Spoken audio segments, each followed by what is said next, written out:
del día, justo el día martes, están los 4 grupos de ustedes. Tienen que ser grupos iguales, por favor, ¿no? No puede ser que en uno haya un número muy grande y en otro menos. ¿Está bien? Tomen en cuenta eso. Espero que antes era así, ellos regulaban, sabían el número total de estudiantes y dividían en el número de grupos prácticos, porque los otros 4 grupos son para el grupo 400.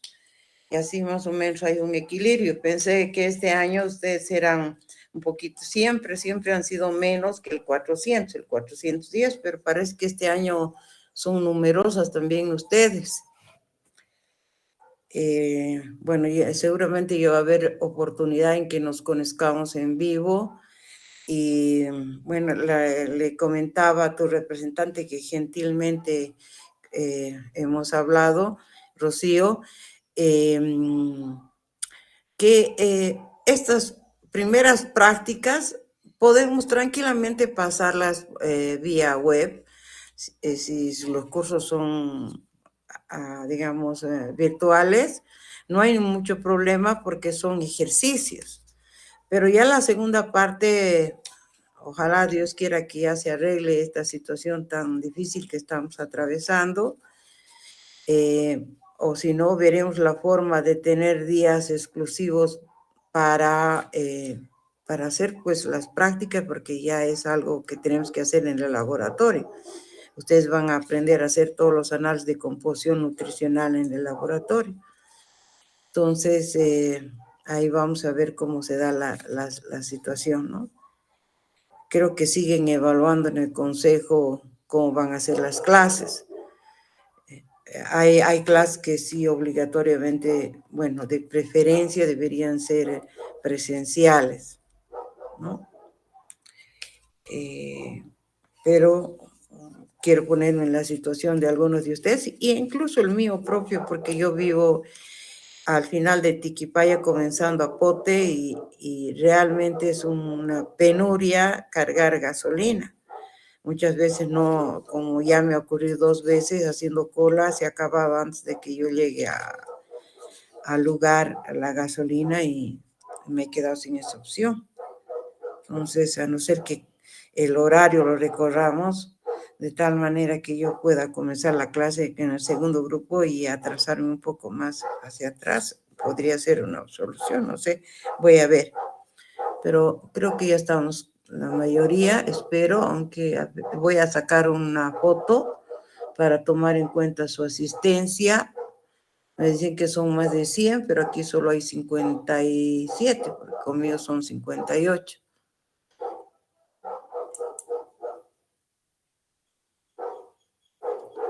Voy a mostrar la pantalla, y antes que comience, quería decirles que la guía de prácticas, creo que Nati vende las fotocopias, por un lado, y segundo, que les iba a proponer de que de cada práctica que avancemos, el punto que ustedes quieran, o puede ser incluso el cuestionario que estoy cambiando ahora, eso les voy a pasar o voy a complementar en cada tema, ese cuestionario. Ustedes, voy a encender la cámara para verlas, van a exponerlo.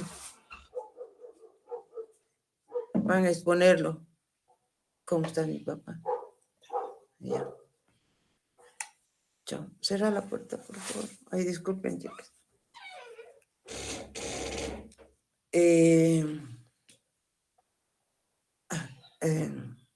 Perdón, chicos, hoy día teníamos que comenzar 8 y justo tenía un pequeño problema con mi papá, tiene 93 años y se ha caído de su silla. Nos ha dado un arrebato así terrible. Parece que no tiene nada, pero de todas maneras voy a ir a hacerle más tarde ver.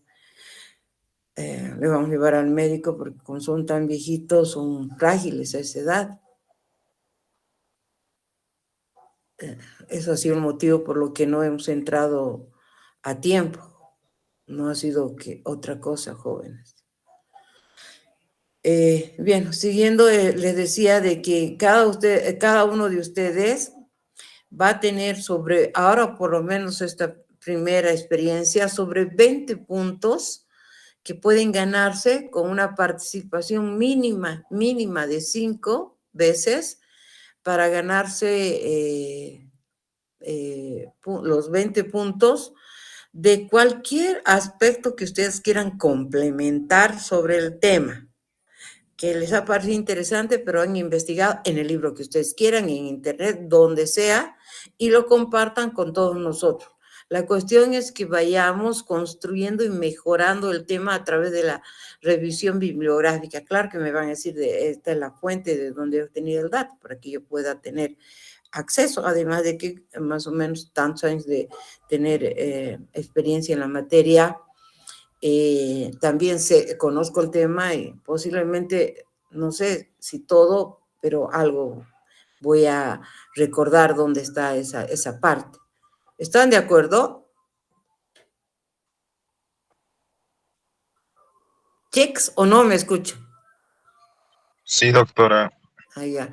Y otra cosa quiero decirles, jóvenes, por si acaso, a mí me encanta, pero me encanta la interacción, que ustedes se animen a hablar, que participen, que opinen, que debatan, que me juzguen en lo que hablo. No, de verdad, el aprendizaje es siempre más interesante cuando hay ese diálogo, ¿no?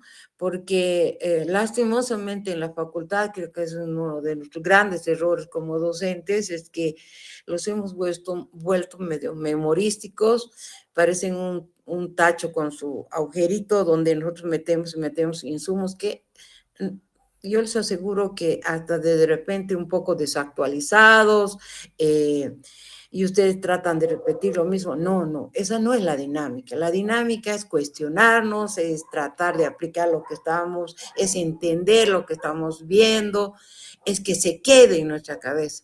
Por eso es importante que también en las prácticas, aún siendo virtuales, que quizás es un poco más complicado, no me pongan pues en modo no sé qué nombre darle, y mientras ustedes están haciendo otras cosas o están en la calle y no están poniendo atención. Hagan de cuenta de que están en el aula, de que están realmente queriendo aprender. La situación misma, yo siempre les he dicho a los alumnos hace tiempo y nunca me escuchaban, y qué pena que estemos ahora atravesando eso. Ustedes, chicos, tienen una competencia desleal con alrededor de unas 5 o más facultades de bioquímica y farmacia privadas. Buenas, malas, regulares, no lo sé, pero hay un montón de competencia. Y la facultad que más años de estudio tiene, que eso tampoco estoy de acuerdo, es la facultad de bioquímica. Ellos salen en 5 años y algunos hasta con título. En cambio, ustedes salen entre 6, en el mejor de los casos, a 7 años. Entonces, por favor, pónganse las pilas. La diferencia debería ser en el acúmulo de conocimientos. ¿Qué es eso de querer copiar, engañar, no ponerles ganas? Lo único que van a llevar adelante a ustedes en esa dura competencia, chicos, es que sepan más que ellos, que tengan más práctica que ellos. Así que, por favor, desde el primer día de clase, pónganle gana, y en todas las materias, no solo en la mía, en todas. Porque lo que viene adelante es terrible, chicos. Y lo estamos empezando a vivir. Entonces, basta de hablar y comencemos.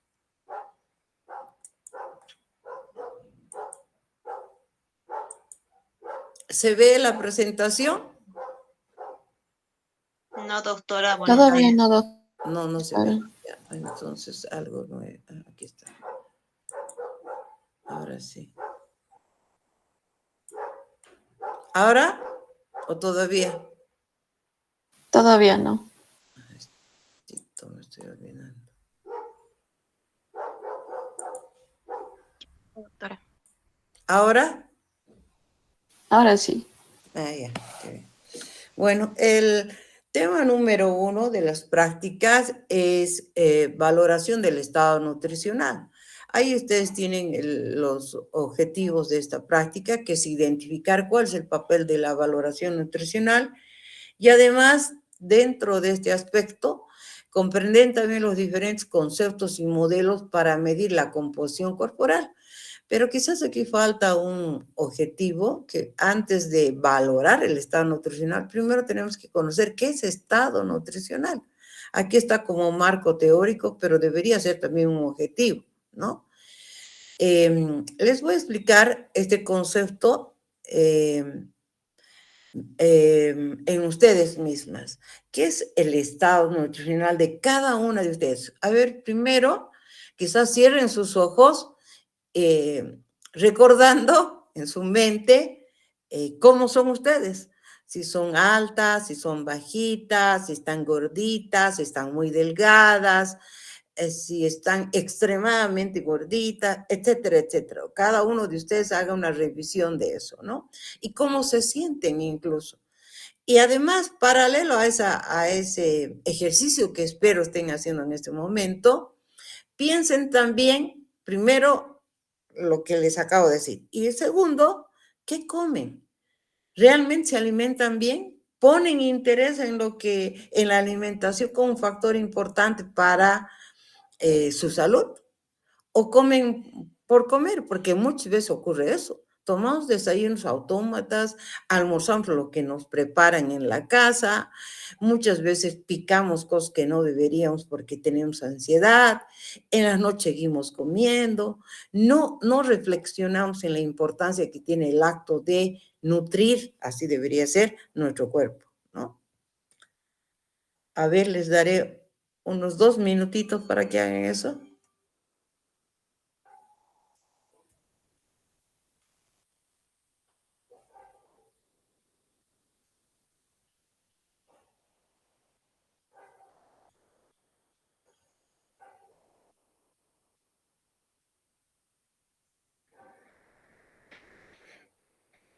¿Ya lo han hecho?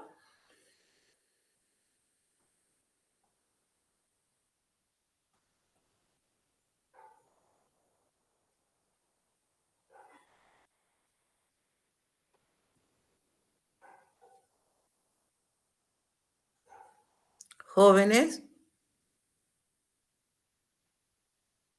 ¿me están escuchando? Sí, Sí, doctora. doctora. Ya.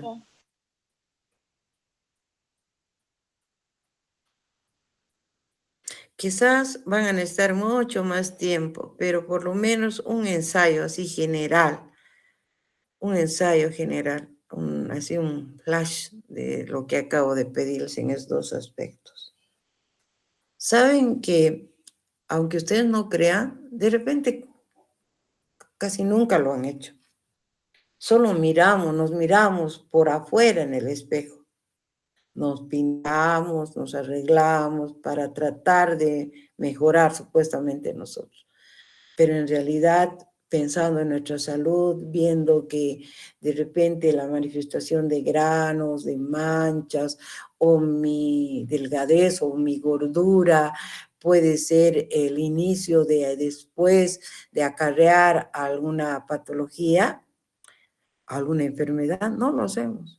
Cuando comemos también rara vez, quizás ahora por tanto mensaje que no es necesario copiarlo, sino que en base a espero que logremos que ustedes puedan identificar y conocer su cuerpo, recién puedan elegir de repente una mejor dieta, acomodarse, de repente es excesivo los suplementos que algunas toman, porque es de moda que la vitamina C, que la vitamina A, que la vitamina no sé qué, el ácido no sé qué, algunos tienen tipo farmacia, sobre todo las señoras.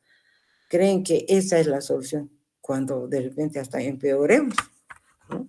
Los suplementos solo son necesarios cuando hay escasez, esperemos que nunca nos llegue, de alimentos, ¿no?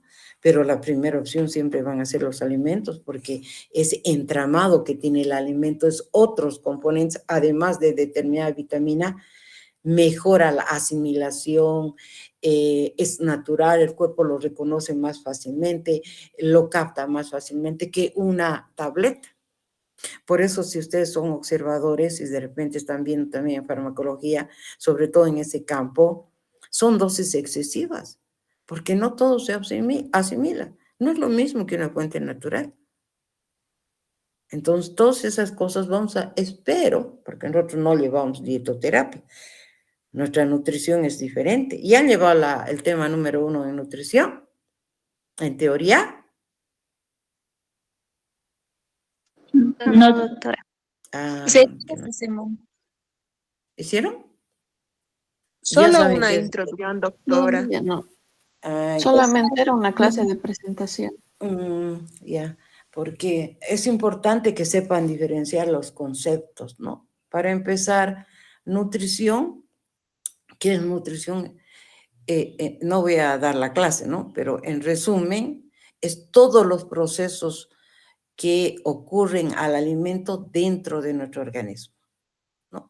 Ustedes, la nutrición es involuntaria, es un proceso involuntario. La alimentación es un proceso voluntario, porque ustedes deciden qué comen, qué no comen, qué trago, qué no trago, ¿no? Eso es voluntario, no define, aunque algunas veces lo hagamos en modo automático, pero finalmente es algo que tú decides.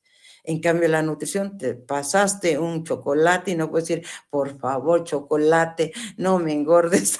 No te asimiles, no pueden decir eso, chicos. Ya está dentro de su boca y escapa a la decisión de ustedes, ¿me entienden, no? Perdón que sea siempre empleo en un lenguaje coloquial para que se les grabe. La nutrición es un proceso, como les decía, involuntario, y se da todo el proceso de digestión, el proceso de absorción, el proceso de asimilación y finalmente el metabolismo, ¿no? Por eso la materia de nutrición está súper pegada a lo que es la bioquímica. Sin entender bioquímica no podemos entender el metabolismo, ¿no? Pues por si acaso, por ejemplo, a mí me apasiona la bioquímica, soy docente titular de bioquímica en la Facultad de Agronomía hace muchos años, ¿ya? Y soy docente titular de nutrición en la...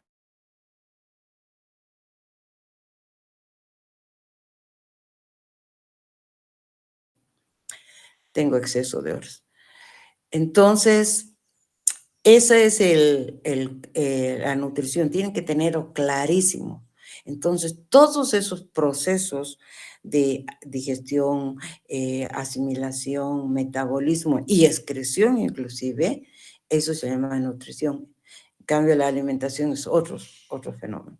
Ustedes llevan nutrición y llevan bioquímica 2 años y llevan bromatología, del que también soy docente en la parte práctica en bromato, que es el estudio de la bioquímica del alimento fuera del organismo, ¿no? En la facultad hacemos mucho énfasis en el control de calidad de los alimentos, aunque bromatología no es eso nada más. Bromato es una ciencia que, como les acabo de decir, estudia hasta la parte bioquímica de los procesos de transformación, su conservación y su control de calidad, ¿no? Solo que está orientado más a procesos de calidad porque no alcanzaría el tiempo, quizás, ¿no? Es así. Entonces, otra cosa es que en los alimentos hay varios nutrientes, ¿no? Un alimento no necesariamente es completo, ¿no? Y hay alimentos como por ejemplo el azúcar que solamente tiene sacarosa, cero de otras cosas, ¿no? Entonces, después poco a poco vamos a ir viendo y analizando. Entonces, en base a saber y haber hecho el ejercicio de más o menos así un chispazo, y espero que de verdad después de esta clase, cuando tengan tiempo en la noche, vuelvan a hacer el mismo ejercicio que acabo de pedirles, pero con más detenimiento. E incluso anoten en una hojita, en un cuaderno, en un diario, en alguna cosa. Es interesante conocernos. Y muchos no nos conocemos. Empiecen a observarse desde sus pies hasta su cabello. Cómo está su cabello, si está muy ajado, porque muchas cosas superficiales son el reflejo de lo que está pasando adentro. Y cuanto más precozmente seamos capaces de detectarlo, pues mejor, ¿no? Entonces, hagan ese mismo ejercicio. Cuando decimos estado nutricional, no es otra cosa que el resultado entre el aporte de nutrientes que dan a ese cuerpo y las demandas nutritivas que tiene ese cuerpo. ¿Qué quiere decir eso? Por ejemplo, si yo como más de lo que mi cuerpo demanda, es decir, lo que necesita, por supuesto que voy a estar gorda. Si yo le doy menos de lo que mi cuerpo me está demandando, voy a estar delgada.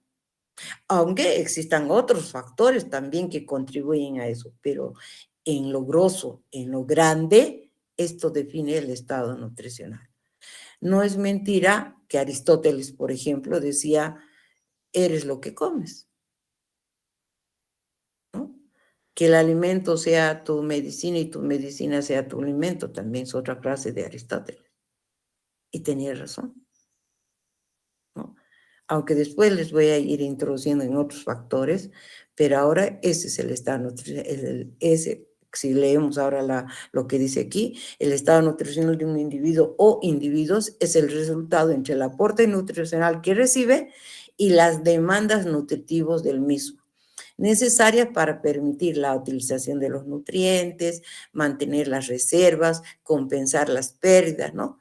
Su valoración en un individuo o en un colectivo en concreto es una necesidad, dada la estrecha relación entre nutrición y salud, permitiendo definir su estado nutricional. Ahora sí se entiende, ¿no, chicos? Sí, doctora. Sí, Ah, qué bien. Bueno, esas demandas, por ejemplo, algunas veces están más altas y eso depende de la edad, depende de la actividad física que ustedes realizan, depende incluso del ambiente, del clima. Se van a dar cuenta que cuando hace más frío quieres algo calientito y dulcito, ¿no? De lo que comemos. Cuando comen mucha carne necesitan energía y quieren un postre. ¿Les ha dado eso? Por eso buscan también una bebida azucaradita. Ya vamos, les voy a ir explicando. Bueno, yo doy muchas cosas en teoría, pero no son mis alumnas, pero voy a tratar de complementar algunas cosas que ustedes van a necesitar. ¿Si están de acuerdo? Sí, doctora. Ya. Entonces, creo que está entendido que había sido estado nutricional, ¿no? No es lo mismo, por ejemplo, las demandas que tiene un cuerpo, el mío, por ejemplo, que ya estoy vieja, ay, perdón, pero ya en la edad madura, diré, así más agradable. En cambio, ustedes están jóvenes, deben estar bailando en su cama, yo creo. Están con energía, algunos todavía van a hacer, y eso es excelente, ¿no? Van a hacer deportes, corren, juegan, básquet o lo que fuera, ¿no? Entonces sus necesidades van aumentando. Pero si es una chica que todo el día está echada, buscando echarse, seguramente sus necesidades son menos, porque hay menos gasto energético, pero va a tener a la larga implicaciones de salud, ¿no? El cuerpo está diseñado para moverse. Ahora, ¿cómo podemos valorar el estado nutricional? Ahora que ya sabemos, ¿no?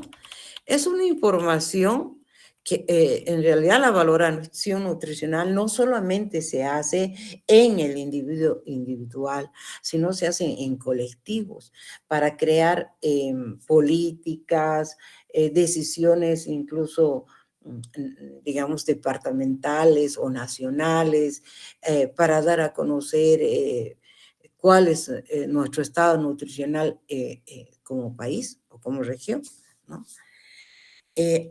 Otra cosa que antes que se me vaya, estaba dando vueltas en mi cabeza, aunque ustedes no crean, yo cuando algunas veces estoy así dando clases virtuales, cierro mis ojos, porque así trato de concentrarme y de encontrar mejor mis ideas. ¿Qué les iba a decir? Por favor, la nutrición es individual, porque está ligada al metabolismo. Y cuando hablamos de metabolismo, chicos, todos los procesos metabólicos ocurren dentro de las células. En el medio interno somos exclusivas. No hay otra persona igual que ustedes, ni siquiera dos mellizas que son aparentemente idénticas, ¿no? No son iguales en su medio interno. No son. Ustedes son exclusivos y sus proteínas son solamente de ustedes. En el medio extracelular somos semejantes por especie, a no ser que por ahí haya un cloncito o hay un extraterrestre, no sé. Pero en general somos similares, no idénticas.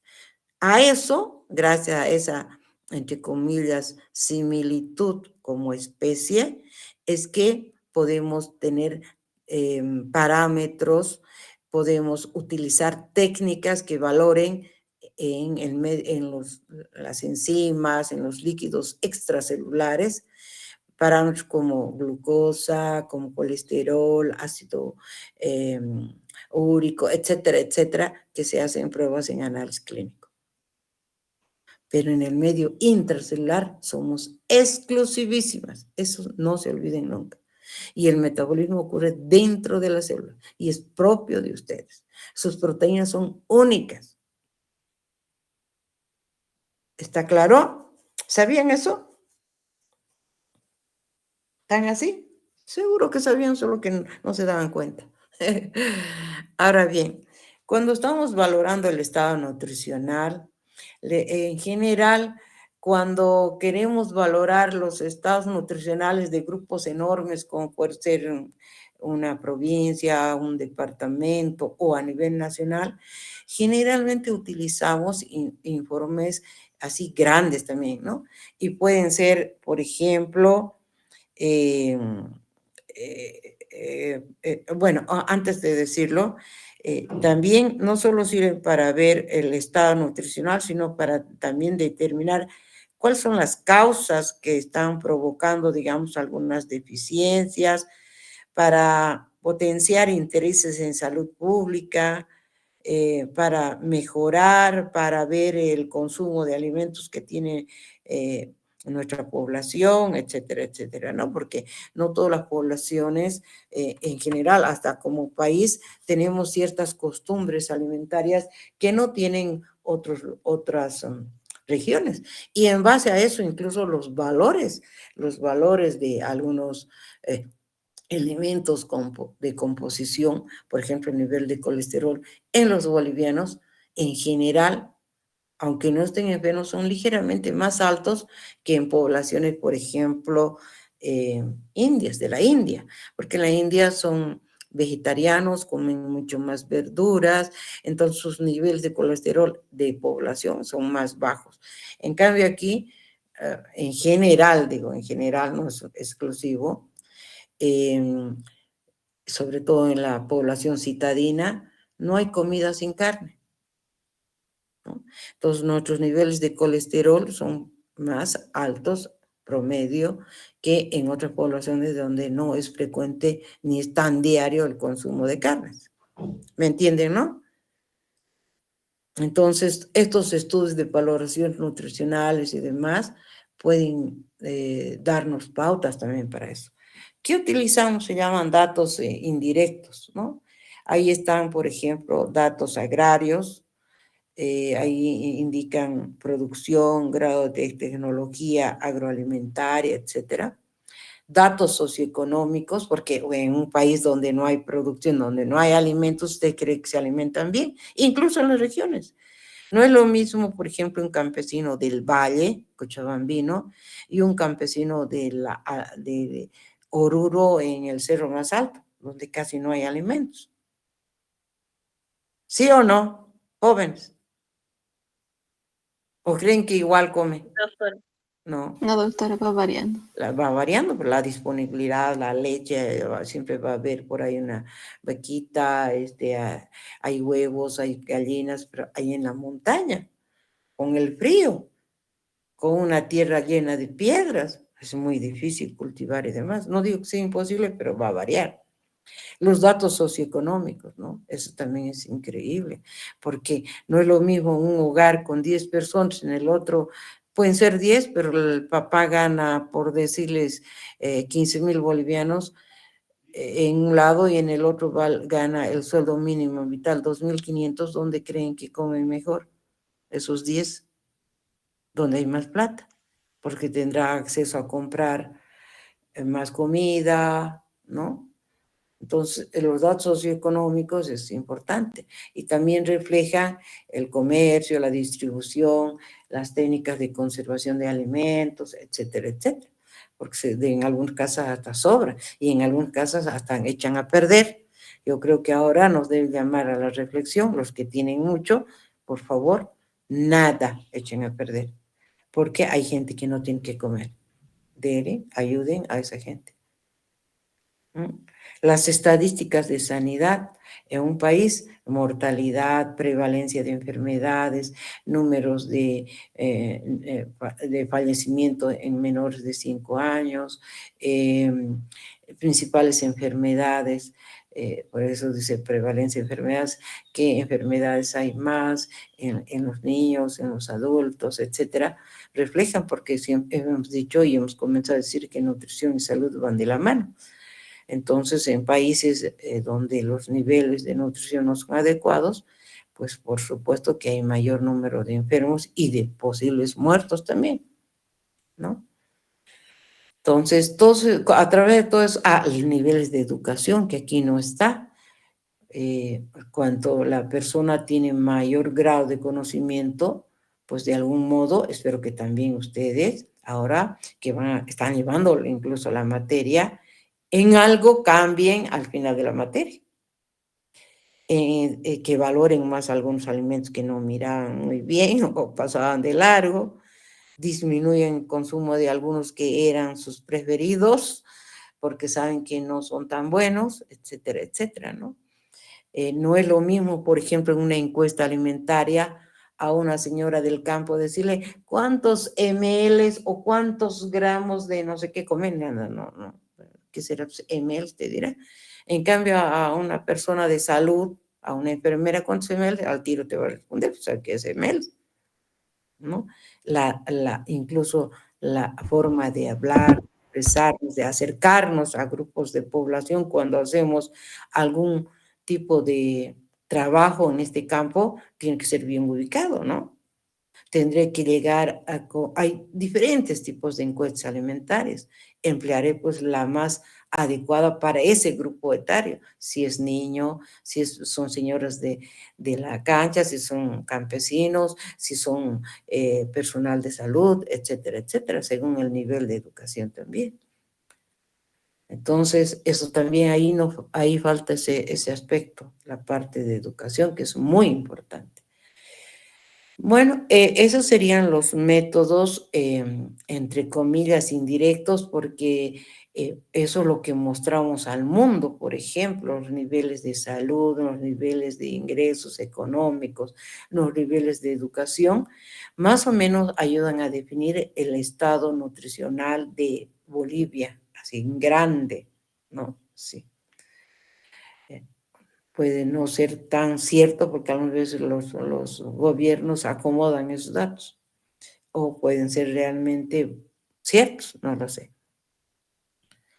En cambio, hay métodos en los cuales actúan sobre la persona directamente, son los métodos directos. Estos métodos directos, todos ellos tienen ventajas y desventajas y se pueden aplicar en los individuos con más o menos, digamos, frecuencia. El primero de ellos es determinar o valorar el estado nutricional a través de ingesta de nutrientes. ¿Qué quiere decir esto? Que yo podría, por ejemplo, en ustedes o en el hospital, empezaré por ahí, ¿no? En el hospital, en muchos pacientes cuando es necesario, en casos extremos, pero pueden hacerlo y en algunos lados es más frecuente, que se registra todo lo que comen, las cantidades, qué nutrientes están consumiendo, lo que sobran, y en función de todo eso, yo podría hacer una estimación de su carga energética, proteica o de vitaminas o lo que sea, ¿no? O, por ejemplo, a través de la utilización de encuestas alimentarias. Puedo registrar, he hecho muchos métodos para hacer esas encuestas alimentarias de todo lo que consumen en todo el día y utilizar tablas de composición que en su texto, que si ya lo tienen en su mano, las que ya han comprado, se han fotocopiado o alguna cosa, ahí atrás está la tabla de composición de alimentos, la boliviana, que es antigua, pero es la única que tenemos, ¿no? Que ha sido elaborada en LASA, en el Departamento de Nutrición de LASA. Esa tabla. Entonces, con esos datos de la tabla van a aprender a manejar la tabla ustedes también, como una práctica. Podemos tener también idea de cuánto de nutrientes tiene. O si no, si yo quisiera ser más exacta, podría hacer el análisis de composición nutricional de todo lo que como. Es lo que van a aprender en la segunda parte. Cuánto de grasa, cuánto de proteínas, cuánto de fibra, cuánto tienen todo lo que están comiendo. Entonces hay varias formas. Esa sería la forma de evaluar, porque si sé lo que comen, entonces voy a tener una idea si están cumpliendo con los requerimientos nutricionales, ¿no? Es entonces una forma de valorar el estado nutricional a través de la determinación de la ingesta de nutrientes. Otro, y este es el más común y el más empleado, porque las ventajas que tiene es que es más rápido, es la antropometría, que es la determinación que mide la antropometría, la estructura y composición corporal por fuera, ¿no? Hay varios instrumentos, empezando de las balanzas, los tallímetros, los glicómetros, hay, ¿cómo se llaman? Instrumentos incluso especiales para medir diámetros, etcétera, ¿no? Pero la ventaja, por ejemplo, lo primero que hace cuando un niñito nace es pesarlo y medirlo, ¿no? Y cómo hacen su seguimiento de su crecimiento, también yendo al médico, y lo que hacen en el tiempo, hasta creo que son los 10 años, no me acuerdo, ir pesando y midiendo, haciendo un seguimiento. Después, la mala que no son mis alumnos, algunas cosas les voy a explicar, porque después, cuando llegue el tema de estructura y composición corporal, que lo vamos a ver, ¿ya? Si no, no voy a terminar el tema 1. El otro es valoración bioquímica del estado nutricional. Esto es nuestro trabajo exclusivo de los bioquímicos, es decir, que a través de análisis clínicos, como determinación de vitaminas y otras pruebas, puedo yo determinar el estado nutricional. La desventaja de este método es que aquí se necesitan equipos caros, porque necesito el laboratorio, necesito reactivos, necesito gente especializada, los bioquímicos, quien hagan las pruebas. Entonces, se utiliza también, quizás frecuentemente, menos quizás en otro medio, porque la gente es pobre, pero cuando el médico lo ve necesario, pues pide los análisis, ¿no? Cuánto de hierro, cuánto de calcio, cuánto de, no sé, algún otro nutriente especial para diagnosticar su estado nutricional o quizás relacionado también con alguna patología, ¿no? Otro es evaluación clínica del estado nutricional. Esto, por ejemplo, no es nuestro fuerte porque es más de los médicos.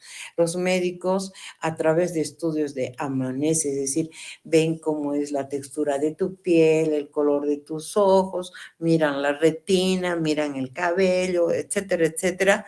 Esa evaluación clínica pueden detectar, no con presión, por supuesto, pero tienen una apreciación de su estado nutricional. ¿Sí o no? Eso lo hacen mejor los médicos. Y el último, que es la evaluación inmunológica.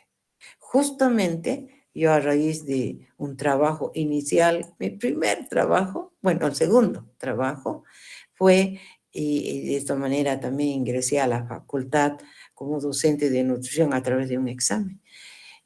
Trabajé en el hospital Vietman. Había un centro, una sala que creo que todavía persiste, han pasado tantísimos años, pero en ese momento fue un proyecto de la Orston de Francia. Y ellos, bueno, porque así nomás, la verdad que los extranjeros no es nada por nada, siempre tienen algún interés, ¿no?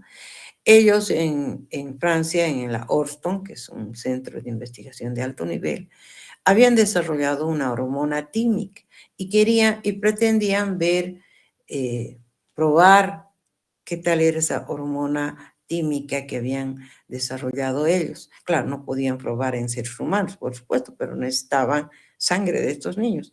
Entonces crearon el CRIN, que era un centro de recuperación inmunonutricional.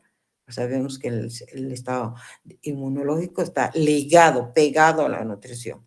Una persona que no está bien nutrida, pues tiene su sistema inmunitario más bajo, ¿no? Eso es ya conocido. Entonces allá lo que se hacía es que se pedía un permiso a los papás para que los niños desnutridos de tercer grado, que en ese entonces eran muchos, entren a la sala y se comprometan a dejarlos durante 3 años. Perdón, 3 meses. Entonces, estos niños que, entre comillas, habían superado la patología por la que llegaban al hospital, que generalmente eran resfríos, diarreas, lo que fuera, recuperaban y si sus papás aceptaban, porque tenían desnutrición de tercer grado, entraban a esa sala. Y en esa sala, a través de una dieta especial, pues se trataba de recuperar. Es tan triste, chicos, que algunos niños, aún bebitos chiquitos, ya no quieren vivir porque la vida por X, Y, Z motivos les ha tratado tan mal, que prefieren hasta morirse. Ese era un equipo multidisciplinario. Habían médicos, habían bioquímicos, había nutricionistas, habían enfermeras, había psicólogos. Era un equipo multidisciplinario que cada uno eh, tenía su papel para tratar de recuperar, ¿no?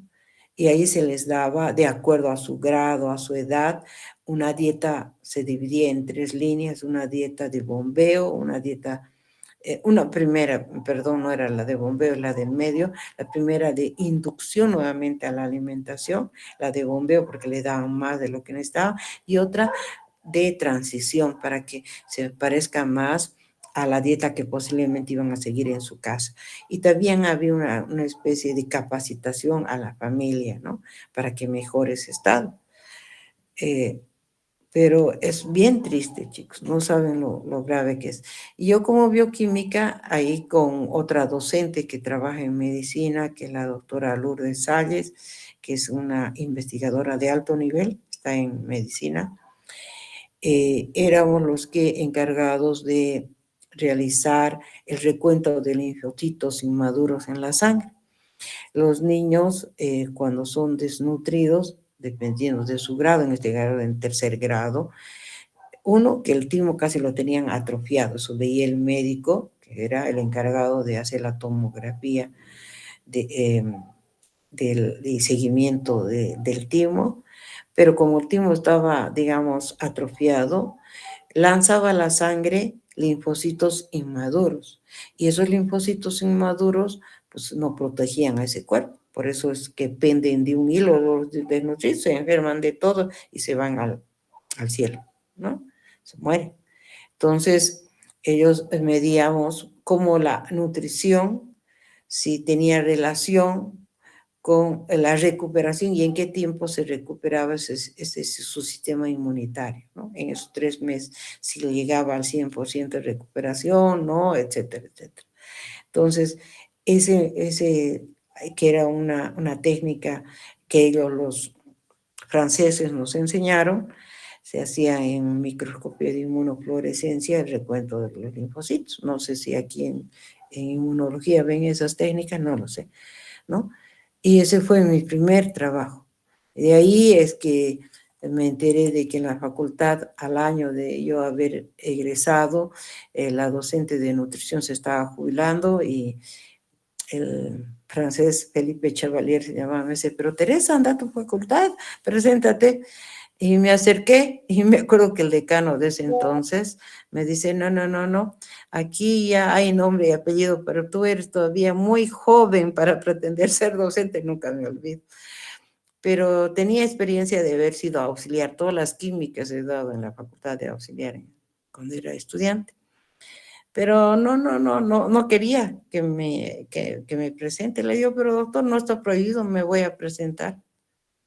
Bueno, si quieres, así si quieres que perder tu tiempo un poco más, me dijo que participé y gracias a Dios logré ganar. Y de esa manera entré a la facultad. Por eso yo en la facultad no le debo a nadie ni el suspiro, porque he entrado por examen y luego también me he titularizado. No le debo a nadie ni el saludo. Así nomás es. Pero les cuento por mi experiencia. Entonces, la inmunología es un método que ayuda y es mucho más rápida que incluso una prueba clínica, esta prueba inmunológica. En un inicio es capaz de detectar ya la carencia y digamos, el aumento de linfocitos inmaduros en la sangre. ¿Y cómo hacían sus pruebas? Ellos hacían cultivo celular de esa sangre y ahí probaban in vitro la actividad de esa hormona, porque no podían hacer otra cosa, pero bueno, utilizaban la sangre de los desnutridos, que sobraba. ¿Hay alguna pregunta en estos métodos, chicos? La mayoría los vamos a ver uno por uno en las siguientes prácticas. Jóvenes. Doctorita, una pregunta. ¿El de la evaluación inmunológica igual lo vamos a tocar solamente superficialmente o también lo vamos a realizar en las prácticas? No, porque ustedes, porque no hay tiempo, ni tengo yo los equipos ni reactivos para hacer esas pruebas. Lastimosamente. Quizás voy a hablar con mi colega y voy a preguntarle, porque ella investiga en esa área, si tiene algo para mostrarnos o incluso invitarla para que nos dé una charla. O podamos visitar su laboratorio en medicina. ¿Está bien? Sí, doctorita, gracias. Luego viene la composición corporal. Aquí también la composición corporal está ligada a la valoración del estado nutricional, ¿no? Y era un objetivo. ¿Qué es el análisis de la composición corporal? Es esa herramienta que permite conocer las proporciones de los distintos constituyentes del cuerpo humano, ¿no?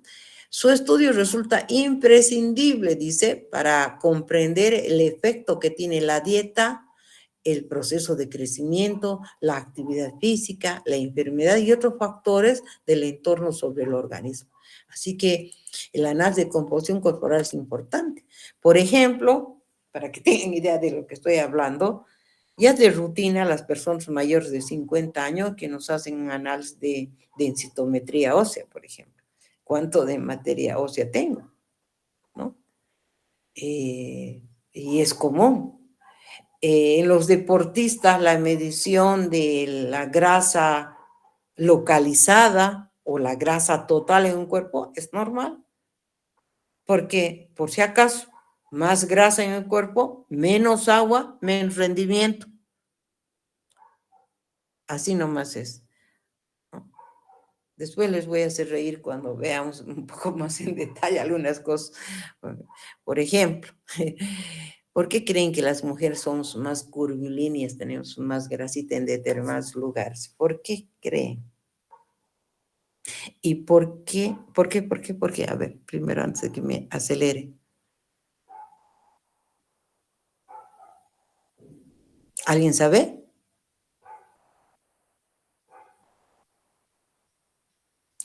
¿Sabían ustedes que las mujeres tenemos más oportunidad de vida que los hombres?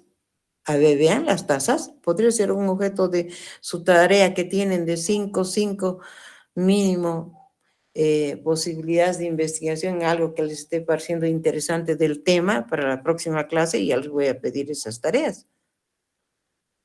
Y no me van a hacer escritos, ni copiados, ni nada. Tiene que estar en su cabeza y ustedes, así como yo hablo, así tienen que hablar. Y chiquito, no largo. Lo más importante nada más. ¿Sabían por qué? Porque el hecho de tener un poco más de grasa en las mujeres ayuda, nosotros las mujeres somos los que perpetuamos la vida. Entonces es una forma de defensa. En los animales ocurre lo mismo. esa grasita extra nos permitiría vivir un poco más que el hombre que tiene menos grasa, aunque ahora, último, está cambiando de papel, ¿no? Esos excesivos gordos, es que no hacen nada que tengan más grasa que las mujeres, pero en la naturaleza es así. Y los deportistas no quieren tener grasa porque eso disminuye su rendimiento. Y necesitan más masa muscular, más agua, más rendimiento. Cuando veamos algunos ejercicios, les iba a decir el tema de aguas, pero ustedes no ven conmigo, les voy a explicar. De todas maneras, cualquier duda que tengan, ya sea de teoría o de práctica, pregúntenme nomás. Lo único que puede pasar si su pregunta es tan difícil que les diga, no sé, voy a leer y la próxima les aviso, les diré. Pero bueno, puede pasar, ¿por qué no? Pero se supone que yo tengo maestría en ciencias de los alimentos y nutrición que he hecho en Bélgica. Creo que mi experiencia de más de 30 años en la materia servirá para algo, ¿no? No sé. Pero ustedes están libres de preguntarme lo que quieran, chicos. Entonces están entendiendo, ¿no? Que la composición corporal es re importante. Y eso se hace seguimiento, ¿no? ¿Qué métodos se emplean? Muchos.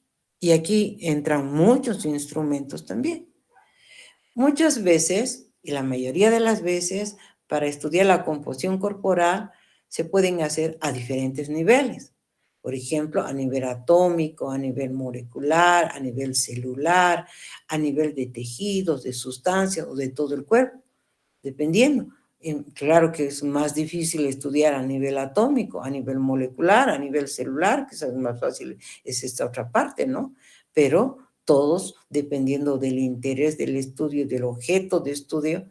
Por ejemplo, el saber, para ver, bueno, algunas veces están relacionados las herramientas con métodos de diagnóstico, pero necesitan saber la cantidad de agua total extracelular.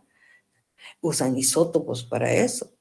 Quieren saber, hay métodos para saber la cantidad de grasa que hay en el cuerpo por inmersión.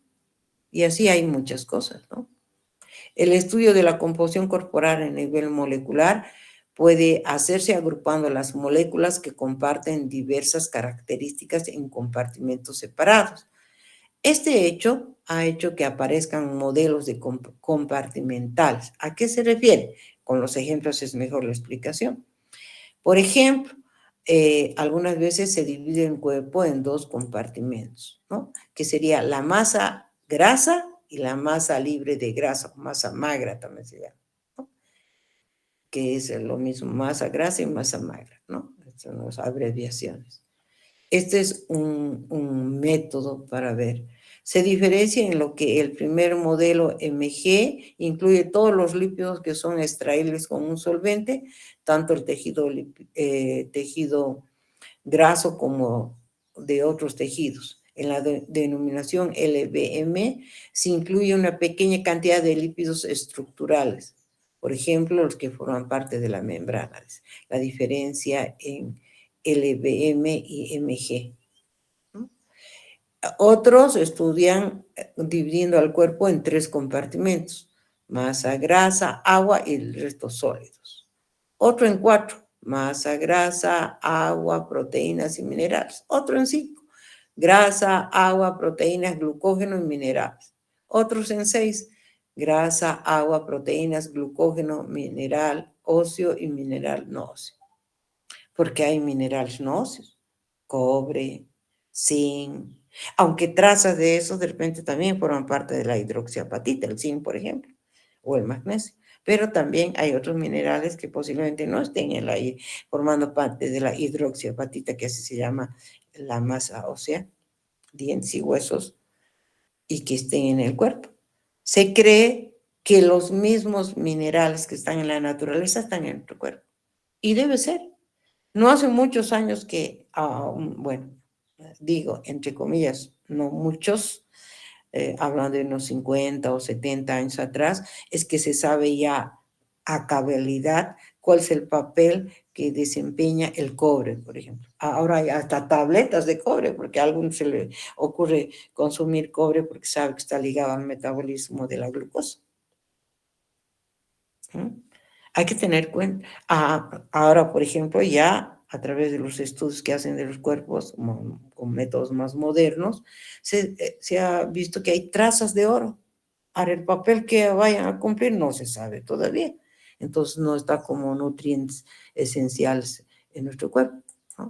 Ahora, yo les pregunto, ¿en la carne hay glucógeno? En la carne estoy diciendo, ¿hay glucógeno? Chicas,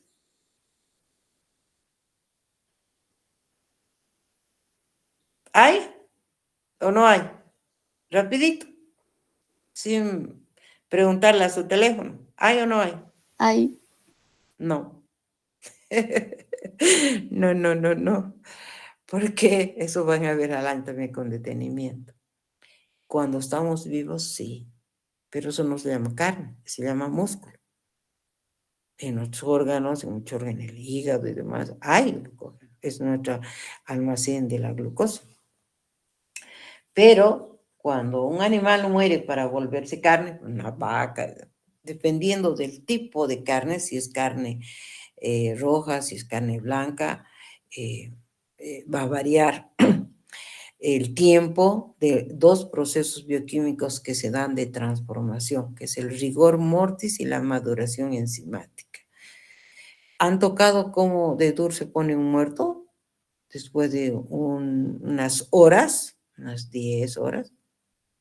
Si su brazo se queda afuera un poco más, le tienen que romper para meterle al cajón. ¿Han tenido alguna experiencia? No. Pero sí, doctora. sí.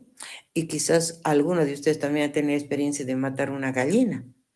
Y si han matado una gallina o han visto matar a una gallina, pues se habrán dado cuenta que a los minutos, no se necesita horas, para que la pobre gallina esté bien tiesa. Pero también no tarda mucho para que sus patitas de la gallina empiecen otra vez a caerse y a ponerse blanda la carne. Eso pasa. ¿Sabían ustedes que, por ejemplo, a la vaca no es que la matan y ese rato la vamos a comer? Las vacas tardan hasta casi 48 horas para que lleguen al mercado, porque tienen ese rigor mortis también, y hay que esperar. Y el proceso de maduración es el proceso de descomposición de la carne, pero es esencial. Y hay toda una tecnología para los tecnólogos de la carne, ¿saben? ¿Cuándo frenar? ¿Cómo frenamos? Con congelación o refrigeración. Paralizamos para que ese proceso de maduración enzimática no continúe, porque si continúa es lo que pasa, ¿no? La carne, el pollo se descompone más rápido en el mercado si no está bien refrigerado, y el pescado igual. Cuanto más chiquito, más rápido. Los sardinos ya están oliendo horrible, y si ustedes le tocan y van y le pellizcan así una apretadita, van a ver que se queda el hueco, y en algunos casos si lo jalan se pueden llevar un pedacito de pescado. Ese pescado ya no pueden comer porque ya están entrando a estado de putrefacción. Entonces, para que se les agarre en su cabeza, no hay glucógeno en la carne, porque a través del rigor mortis, el glucógeno se transforma en ácido láctico.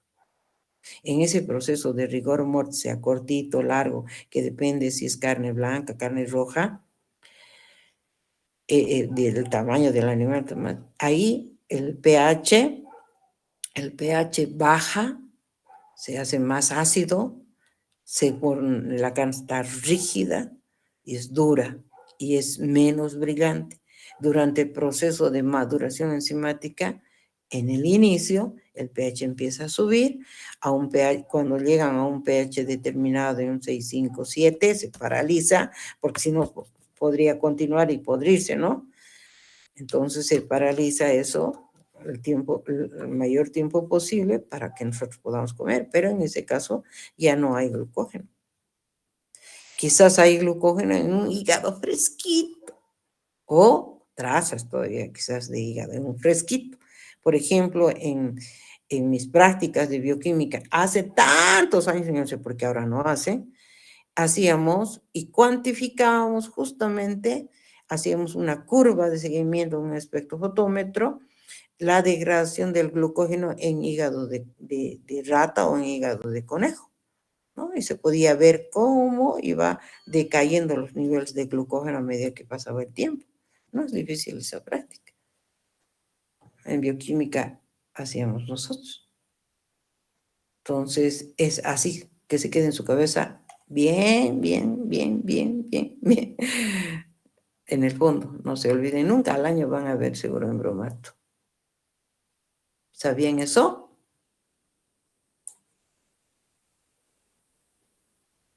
¿Checks? No. Bueno, ahora ya saben. De todas maneras, aquí van a seguir leyendo ustedes para completar eso, porque no tengo más de media horita, 1 hora y media en nuestra clase, ya pasó casi 1 hora.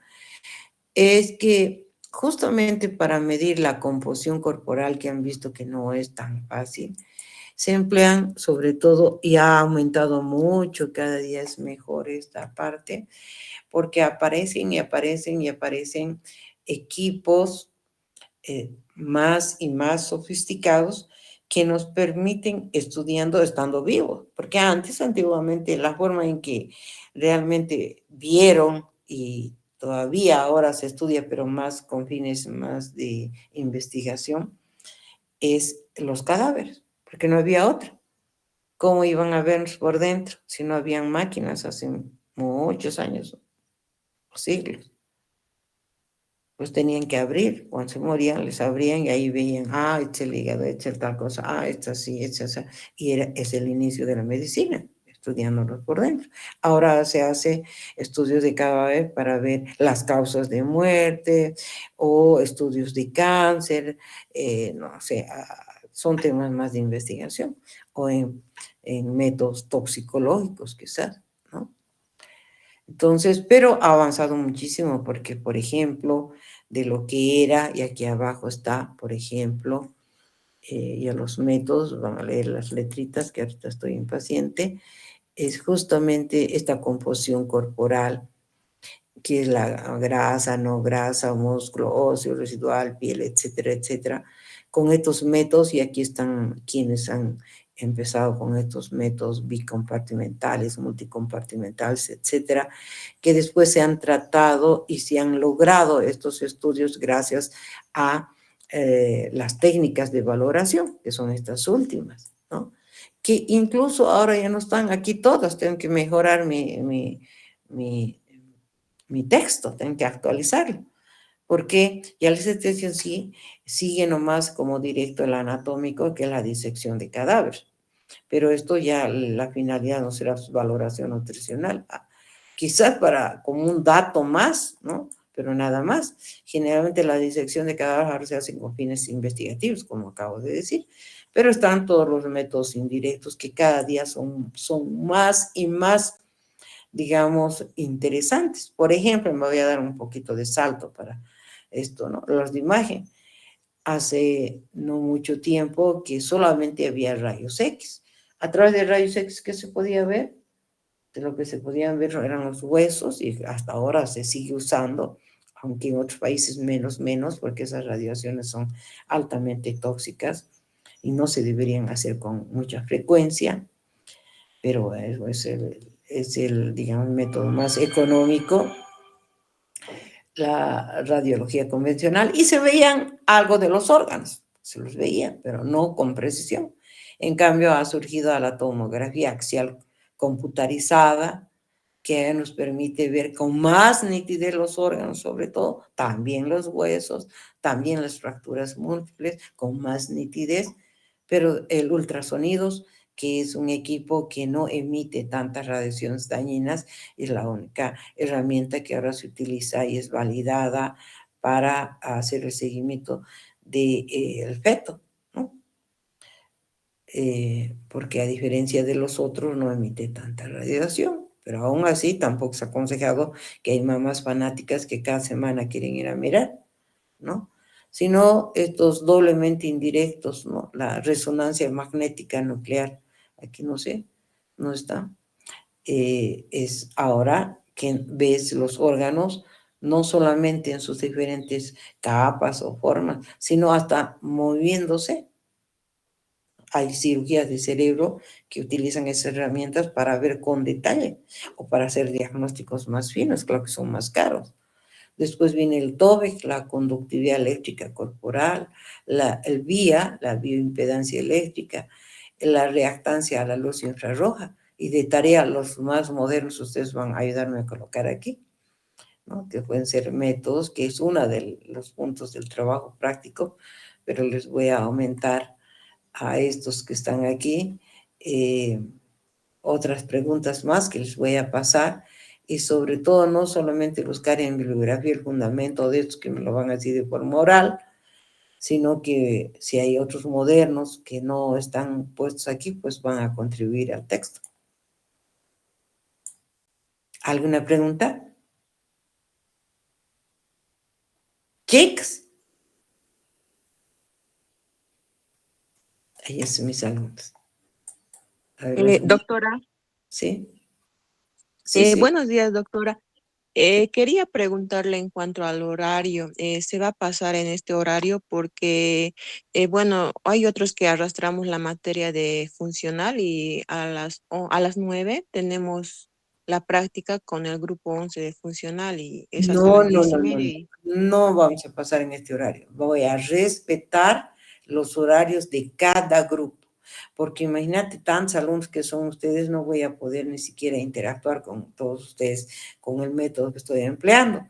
He aprovechado esto de reunirles a todos ustedes en este horario que debería haber empezado a las 8, solamente sabiendo que hasta ahora no están todos inscritas en sus grupos respectivos por las fallas que hay en la facultad, y porque de esa manera, como es algo teórico, entre comillas, estoy aprovechando de empezar a avanzar. Luego, seguramente ya a lo largo de esta semana, los docentes y ustedes van a estar inscritas en sus respectivos grupos y yo voy a respetar ese horario de cada grupo. ¿Está bien, señor? Está bien, doctora. Gracias, sí. No. ¿Cómo creen que voy a hacer eso? No. Cada grupo voy a respetar en su horario. Sobre el tema, ¿tienen alguna curiosidad antes de despedirnos? Voy a sacar, no se retiren, voy a sacar la asistencia. Un ratito, por favor. ¿Dónde está? Voy a sacarle foto. ¿No está el celular?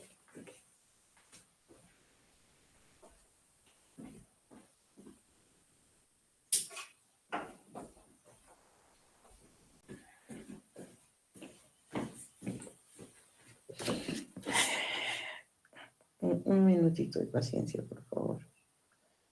La foto.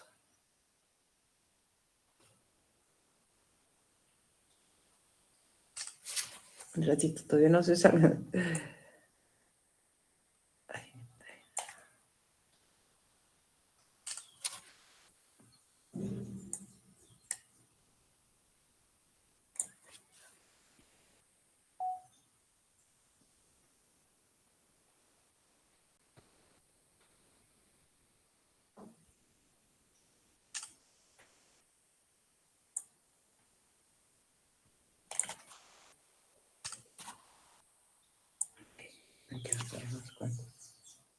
Ya, ahora sí.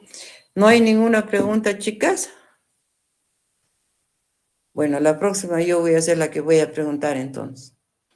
Espero ya verlas en su grupo respectivo a todos. Un gusto conocerlas. Hasta luego, señoritas. Que tengan buen día. Hasta luego, doctora. Doctora.